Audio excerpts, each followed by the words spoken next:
రెండేండ్లకోసారి జరిగేటి జాతర గుడులే లేని అడవి తల్లులా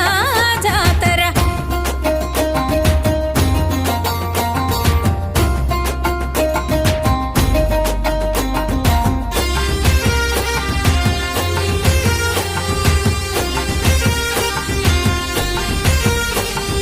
కరువుతో మేడారం తల్లడిల్లగా సమ్మక్క సారక్క దిగులు చెందిర్రి